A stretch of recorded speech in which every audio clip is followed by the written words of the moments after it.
भारत देश त्योहारों का देश है और गणेश चतुर्थी उन्हीं में से एक है।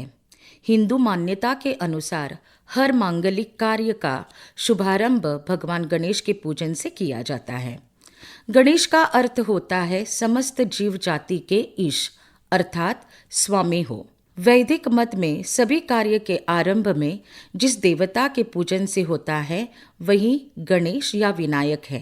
वैसे तो प्रत्येक मास के कृष्ण पक्ष की चतुर्थी तिथि भगवान गणेश जी के पूजन और उनके नाम व्रत रखने का विशेष दिन है, लेकिन भाद्रपद शुक्ल चतुर्थी तिथि को गणेश जी के सिद्धि विनायक स्वरूप की पूजा की जाती है। शास्त्रों के अनुसार इस दिन गणेश जी दोपहर अवतरित हुए थे, इसलिए यह गणेश चतुर्थी विशेष फलदायी बताई जाती है। पूरे देश में यह त्योहार गणेश उत्सव के नाम से प्रसिद्ध है। लोक भाषा में इस त्योहार को दंडा चौथ भी कहा जाता है। गणेश जी को विद्या के देवता क्यों कहा जाता है, इससे पूर्व गणेश चतुर्थी का आध्यात्मिक एवं धार्मिक महत्व को समझ लेते हैं। इस त्योहार के साथ कई कहानियां जुड़ी हुई हैं, जिनमें से उनके माता पार्वती और पिता भगवान शिव के साथ जुड़ी कहानी सबसे प्रचलित है। शिव पुराण में रुद्र संहिता के चतुर्थ खंड में वर्णन है कि माता पार्वती ने स्नान के लिए जाने से पूर्व अपने शरीर के मैल से एक सुंदर बालक को उत्पन्न करके उसे अपना द्वारपाल बना दिया था। उस बालक को आदेश दिया कि वह किसी को भी अंदर आने न दे। जब भगवान शिव वहां आए तो बालक ने उन्हें अंदर जाने से रोका। शिवजी ने बालक को बहुत समझाया कि पार्वती मेरी पत्नी है, पर बालक ने उनकी एक न मानी। इस पर शिवजी ने क्रोधित होकर अपने त्रिशूल से उस बालक का सिर काट दिया। यह बात पता चलने पर पार्वती ने रौद्र रूप धारण कर लिया। भयभीत देवताओं ने देवर्षि नारद की सलाह पर जगदम्बा की स्तुति करके उन्हें शांत करने की कोशिश भी की। भगवान शिवजी के निर्देश पर विष्णु जी उत्तर दिशा में मिले सबसे पहले जीव हाथी का सिर काटकर ले आए। मृत्युंजय रुद्र ने गज के उस मस्तक को बालक के धड़ पर रखकर उसे पुनर्जीवित कर दिया। माता पार्वती ने हर्ष से उस गजमुख बालक को अपने हृदय से लगाया। यहीं से गणेश जी को गजानन भी कहा जाने लगा। ब्रह्मा, विष्णु और महेश ने उस बालक को सर्वाध्यक्ष घोषित करके अग्रपूज्य होने का वरदान दिया। इसीलिए हम कोई भी कार्य करने से पूर्व गणेश जी की पूजा करते हैं, क्योंकि ऐसी मान्यता है कि गणेश जी की पूजा करने से कार्य निर्विघ्न रूप से संपन्न होता है। गणेश जी का महत्व भारतीय सनातन धर्म में सर्वोपरि है। उन्हें हर नए कार्य, हर बाधा या विघ्न के समय बड़ी उम्मीद के साथ याद किया जाता है। गणेश जी को देव समाज में सर्वोच्च स्थान प्राप्त है। गणेश जी के अनेक नाम हैं, लगभग 108, लेकिन यह 12 नाम प्रमुख है। समूख, एकदंत, कपिल, गजकर्ण, लंबोदर, विकट, विघ्ननाशक, विनायक, धूम्रकेतु, गणाध्यक्ष, गजानन, भालचंद्र। इन्हें विघ्नहर्ता कहा जाता है, जो अपने भक्तों के सारे विघ्नों या संकटों को दूर करते हैं। सभी नए शुभ या मंगल कार्यों की शुरुआत गणेश जी की पूजा आराधना से ही होती है, इसलिए इन्हें प्रथम पूज्य कहा जाता है। तो आइए अब जानते हैं कि उन्हें बुद्धि के देवता क्यों माना जाता है।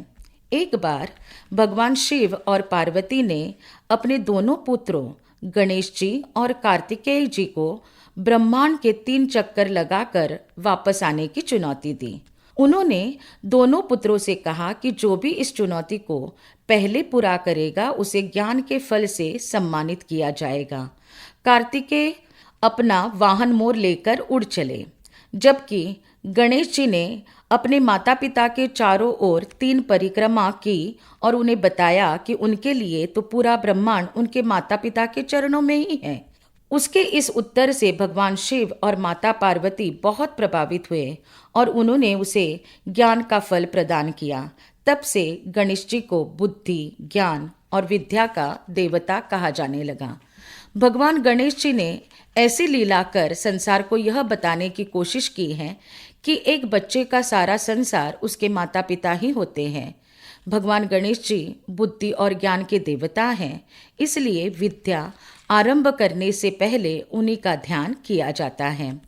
ज्योतिष शास्त्र के अनुसार भगवान गणेश को बुध का कारक माना जाता है। बुध को ग्रहों का राजकुमार माना जाता है, जिसके अधिपति देवता भगवान गणेश जी हैं। बुध को बुद्धि, वाक्पटुता, कला, निपुणता, विचार, चरित्र, विद्या का कारक माना गया है। इन सभी चीज़ों पर आधिपत्य श्री गणेश जी का है, इसलिए उन्हें प्रसन्न करने के लिए बुधवार के दिन उनकी विशेष पूजा की जाती है। वे अपने उपासकों पर जल्द ही प्रसन्न होकर उनकी सभी मनोकामनाएं पूरी करते हैं, इसीलिए इनका नाम मंगल मूर्ति भी है। उन्हें बुद्धि या विद्या का देवता इसलिए भी माना जाता है। इस संदर्भ में एक रोचक कथा है। पौराणिक कथा के अनुसार विद्या के साथ साथ श्री गणेश जी को लेखन कार्य का भी देवता माना गया है। गणेश देवता को सभी देवी देवताओं में सबसे धैर्यवान माना गया है। उनका चित्त स्थिर और शांत है और वे किसी भी परिस्थिति में अपना धैर्य नहीं खोते हैं। शांत भाव से अपने कार्य को करते हैं। इसी कारण उनकी लेखनी की शक्ति अद्वितीय मानी गई है। व्यास द्वारा कथित महाभारत ग्रंथ का लेखन भी श्री गणेश ने ही लिखा था, इसलिए उन्हें विद्या का देवता कहा जाता है। धार्मिक एवं आध्यात्मिक महत्व के साथ साथ गणेश उत्सव का ऐतिहासिक महत्व भी है। वैसे देखा जाए तो भारत में प्राचीन काल से ही विघ्नहर्ता गणेश जी की पूजा होती रही है, लेकिन गणेश उत्सव मनाने की परंपरा महाराष्ट्र के पेशवाओं ने शुरू की थी। शिवाजी महाराज की मां जिजाबाई ने पुणे में कस्बा गणपति नाम से प्रसिद्ध गणेश जी की स्थापना की थी। इसके बाद सार्वजनिक रूप से गणेश उत्सव को मनाने का श्रेय स्वतंत्रता सेनानी लोकमान्य बाल गंगाधर तिलक को जाता है। वर्ष 1893 में तिलक जी ने इस गौरवशाली परंपरा की नींव रखी। आज़ादी की लड़ाई के रूप में तिलक जी ने सार्वजनिक रूप से गणेशोत्सव की शुरुआत देश के लोगों में सांस्कृतिक चेतना जगाने, लोगों को एकजुट करने और अंग्रेज़ों के खिलाफ संदेश देने के लिए की थी। अंग्रेज़ों से आज़ादी दिलाने में सार्वजनिक गणेश उत्सव लोगों को एकजुट करने का बहुत बड़ा जरिया बन गया और बाद में राष्ट्रीय एकता का प्रतीक बन गया। धीरे धीरे महाराष्ट्र के अन्य बड़े शहरों में अहमदनगर, मुंबई, नागपुर, ठाणे तक गणेश उत्सव फैलता गया। हर वर्ष हजारों लोग एकत्रित होते और बड़े नेता उनको राष्ट्रीयता का रंग देने का कार्य करते रहे। गणेश चतुर्थी का त्यौहार महाराष्ट्र, गोवा, तेलंगाना, केरल और तमिलनाडु के साथ साथ देश के अन्य हिस्सों में भी बड़ी धूमधाम से मनाया जाता है।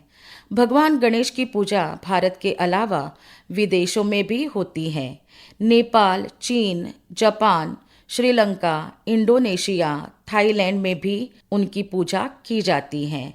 गणेश उत्सव धर्म जाति के भेदभाव से ऊपर उठकर मनाया जाता है। यह बुद्धि कला के देवता हैं, इसलिए कई अन्य धर्मों के कलाकार भी इस उत्सव को धूमधाम से मनाते हैं। अगर गोवा की बात की जाए तो गोवा में भी गणेश चतुर्थी धूमधाम से मनाई जाती है। गणेश चतुर्थी से लेकर 11 दिनों तक चलने वाला यह उत्सव अपने साथ इतना आनंद और उल्लास लेकर आता है कि सारा वातावरण ही मंगलमय बन जाता है।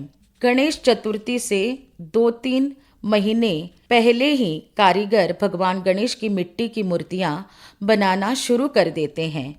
बाजारों में गणेश की अलग अलग मुद्रा में बेहद सुंदर मूर्तियां देखने को मिल जाती हैं। उस दौरान पूरे बाजारों में रौनक आती है। सारी दुकानों पर गणेश उत्सव में काम आने वाली सामग्री लदी पड़ी रहती हैं। घरों की साफ सफाई से लेकर घरों को सुंदर रंगों से रंगाया जाता है। गणेश चतुर्थी वाले दिन मूर्ति को उत्साह के साथ घर लाया जाता है। गणेश जी की मूर्ति जिस स्थान पर स्थापित की जाती है, उसके ठीक ऊपर सुंदर जंगली एवं दैनिक जीवन में उपयोग में लाए जाने वाले फलों, फूलों और पत्तों से माटोड़ी सजाई जाती हैं।